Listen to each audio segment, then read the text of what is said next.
What's going on, people? This is your boy Ronza Bee coming to you from DTLA, that's downtown Los Angeles, and welcome to this week's edition of Ronza's Rants. Before I get started, make sure you go ahead and subscribe, click on the bell so you can receive notifications each and every week when I upload a new video. I know some of y'all will be asking what am I drinking this week. This is one that I call Ronza's Watermelon Blast. It's part of the spring and summer collection of cocktails, and you can get the recipe from my other YouTube channel, the Drink Master Ronza Bee. But that's not what I'm here to talk about. Yep, we need to go ahead and get to this week's topic, part 2 to this video, because there's so many things on my heart and so many things that I got to say about being black in America and why black lives matter, and we must keep the fight going. Recently, we've had a lot going on. Like I said, this rant might not be funny because it's just got some stuff I got to say. Some stuff might come off as funny, but that's just probably me trying to put a little decent spin to keep from even just breaking down, because a lot is going on in this country right now.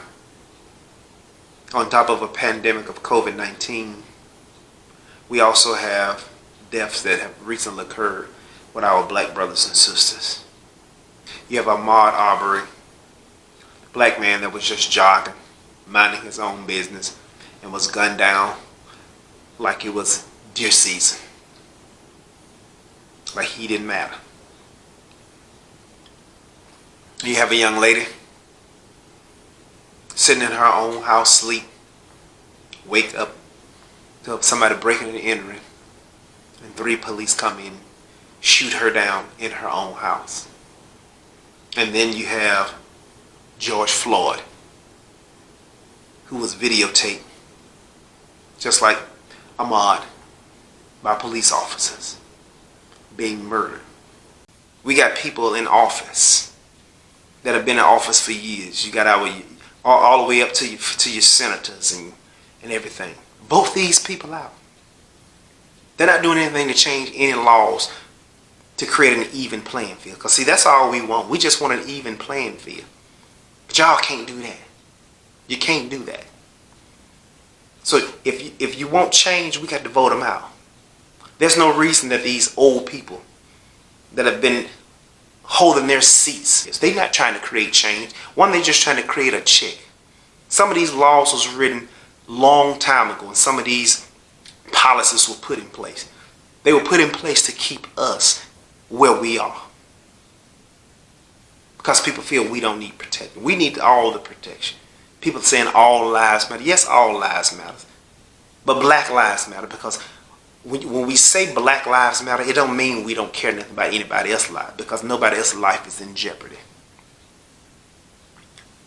It is sad that a dog or an animal in this country has more rights and gets more respect than a black man or a black woman. Our children, which are our future. So we got to hold all these people that we elect accountable. We got to start writing letters to create change in these policies.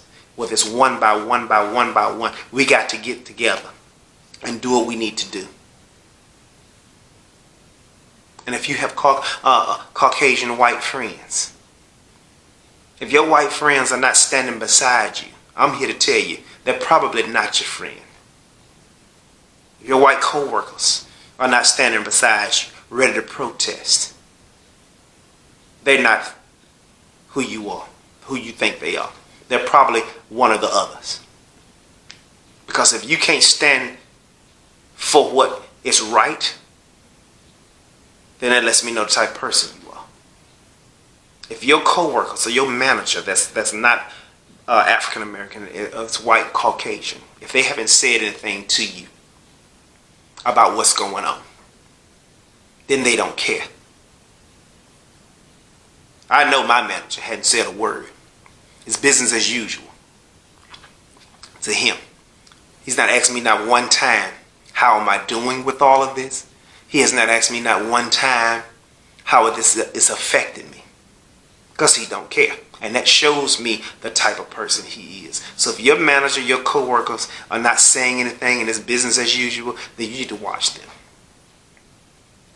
You get emails. I'm quite sure a lot of the companies, senior leaders have sent out emails with their frustration and talking about racism and this and that and the third. That's all nice and dandy.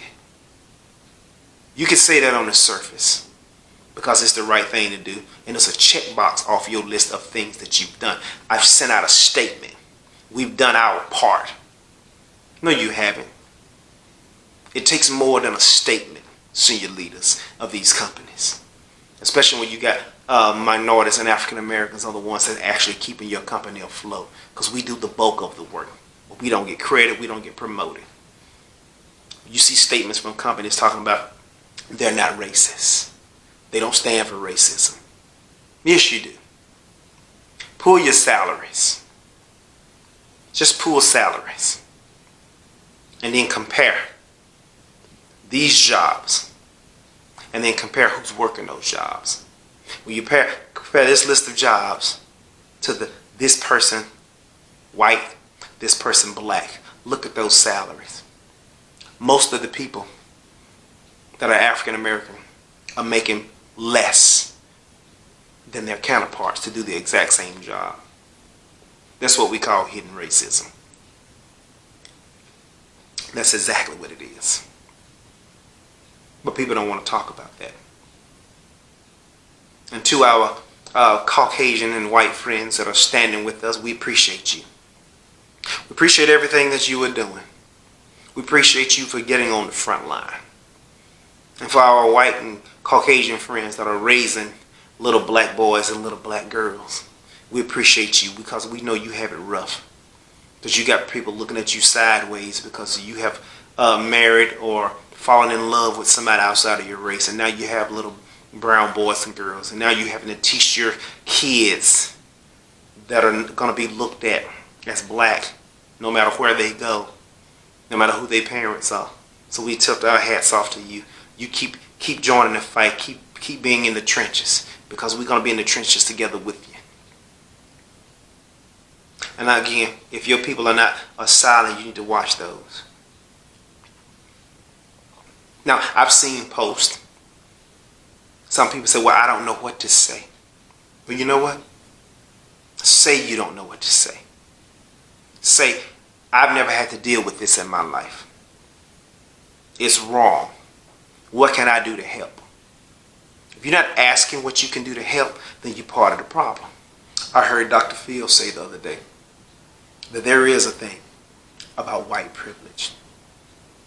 He said he's able to drive his nice car into a nice neighborhood and go to a nice restaurant and do anything that he wants to without being harassed by the police. Even if he gets pulled over for a routine traffic stop, it's only going to be a 5-minute stop. He's not going to have to give all the explanations that they always ask of black people. Because we always get stopped. I got stopped one time for that. I didn't get a ticket, but I guess because I cooperated. Cop told me he wanted to search my car. I told him, yeah, you can search it. I said, you don't have a warrant? You can search it. But because you don't have a warrant, if you find anything in that car, you put it there. Because you don't have a warrant to search my car. But I'll cooperate and let you search because I don't have nothing to hide. But again, if you find anything, it's yours and you put it there. Make sure you note that. And then you got other white privilege things. See, white privilege is when you can say something racist and then come back and want to apologize. That's white privilege. When you got an NFL quarterback that says he has a problem with and thinks it's disrespectful to kneel when the national anthem is being played or sang. He thinks it's disrespectful. But then now you want to come back and issue an apology for your statement. See, that's right there. That's white privilege.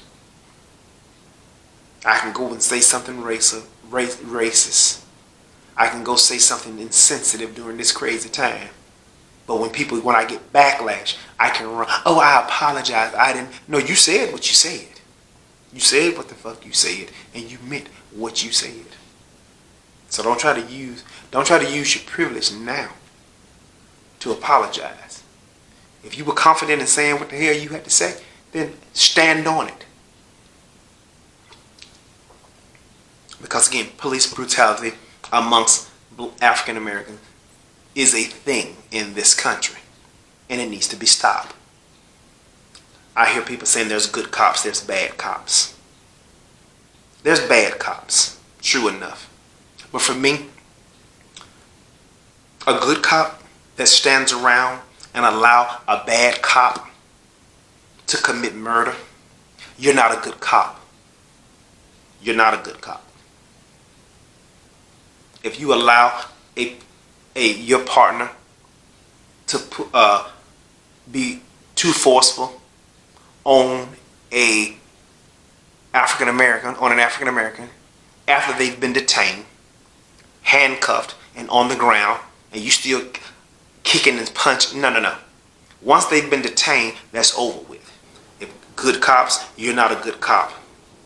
If you're not stopping, if you see a bad cop doing something wrong and you don't say anything to him, you don't say, hey, he's detained, that's enough, you're a bad cop.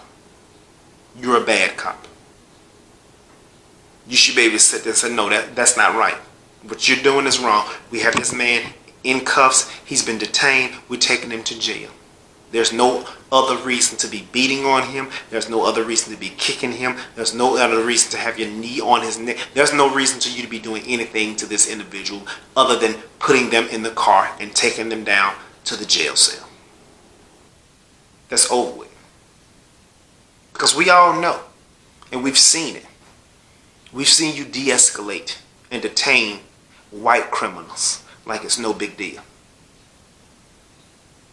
You had a young man that went into a church in Charleston, Dylan. Sat there with Bible study and left. Before he left, he decided to kill 9 black people. He's on the run. They finally found him.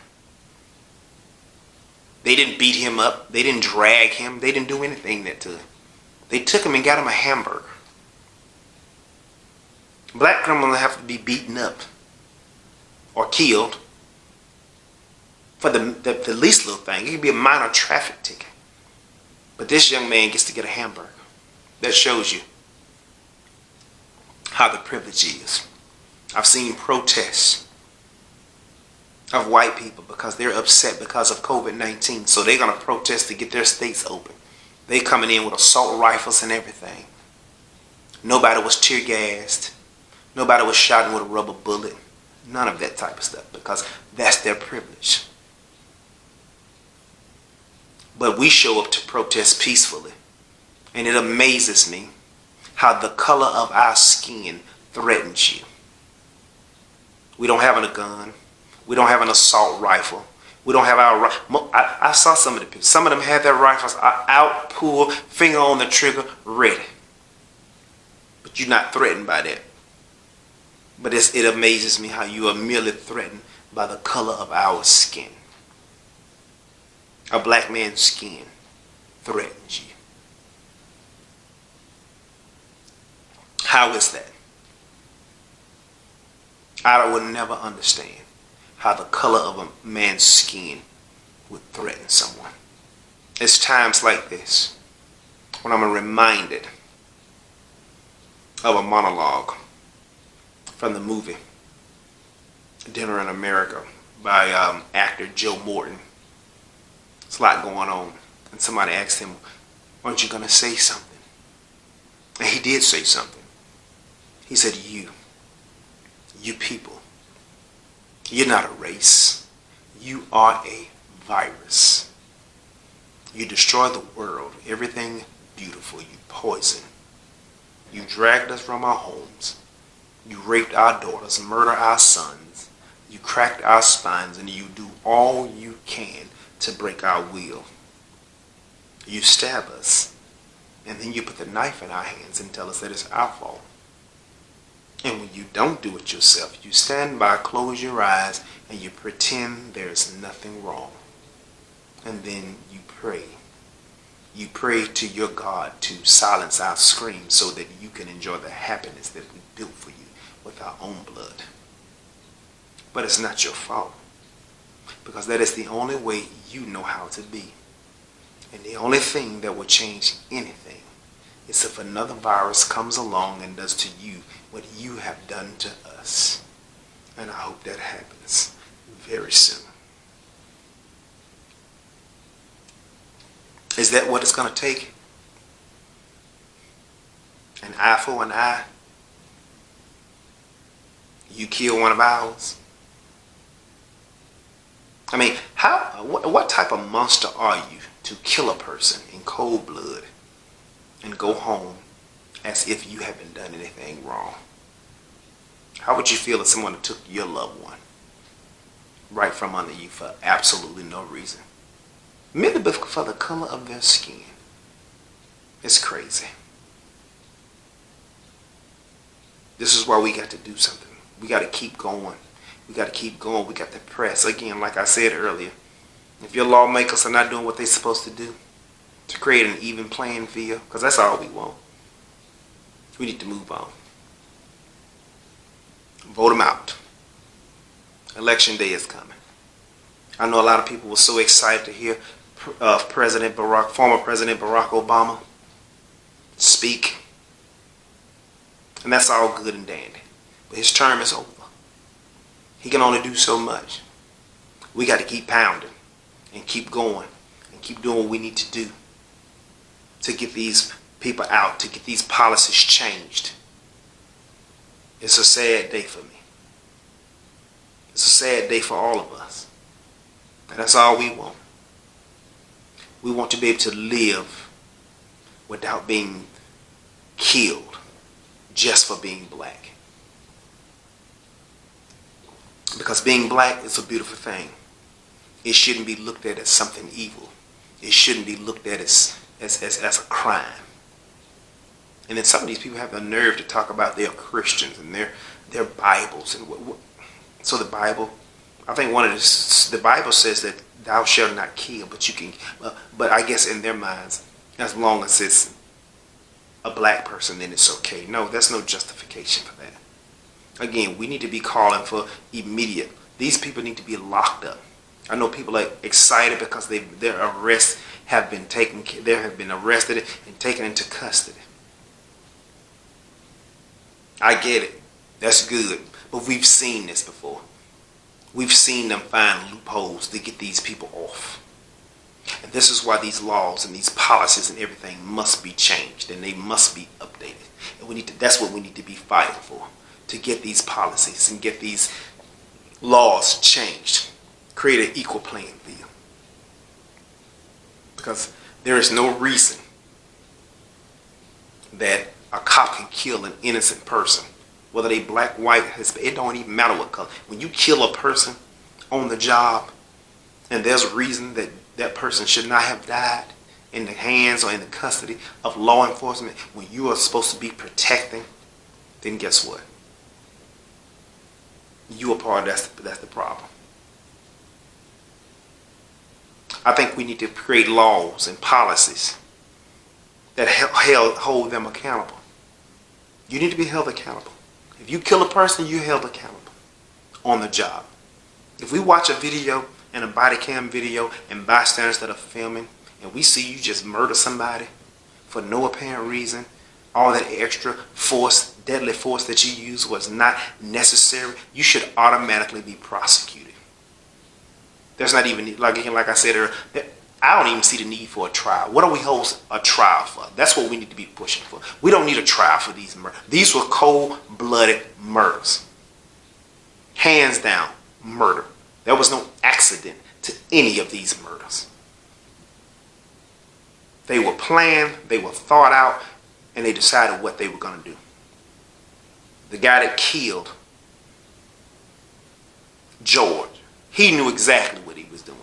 Sitting there with his knee on that man's neck, chilling. as he was just counting down. He probably didn't even expect him to even last 9 minutes. George was pleading. Everybody was pleading. And he just sat there because he knew exactly what he was doing. And then people talking about, well, he had a criminal background. It don't matter. What if he had a criminal background or not? So if a man has a criminal background, that means he deserved to die. What if he didn't have a criminal background? I guess then they would have pulled his credit score. Well, you know, his credit score went before 400, so he deserved to die. Always trying to find a reason. It amazes me how once we die, they try to find negative things to change the narrative of what they've done. Try to paint a different picture in someone's eyes about what they've done. And that's one of the pieces that really pisses me off.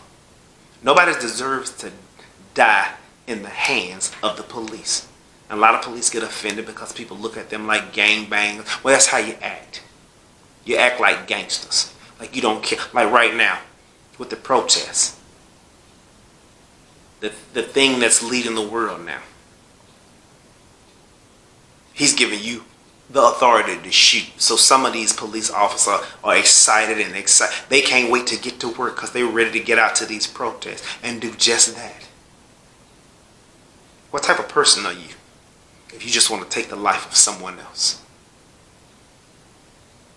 And then paint a narrative, hide evidence, and do everything they can to get these bullies off. What we need to do is get these bullies off the street. They need to be prosecuted to the fullest extent of the law. Like I said, these 3 cases, for me, cut and dry. I've seen the videos. I don't even want to hear anything about, well, they're not, we've seen the videos.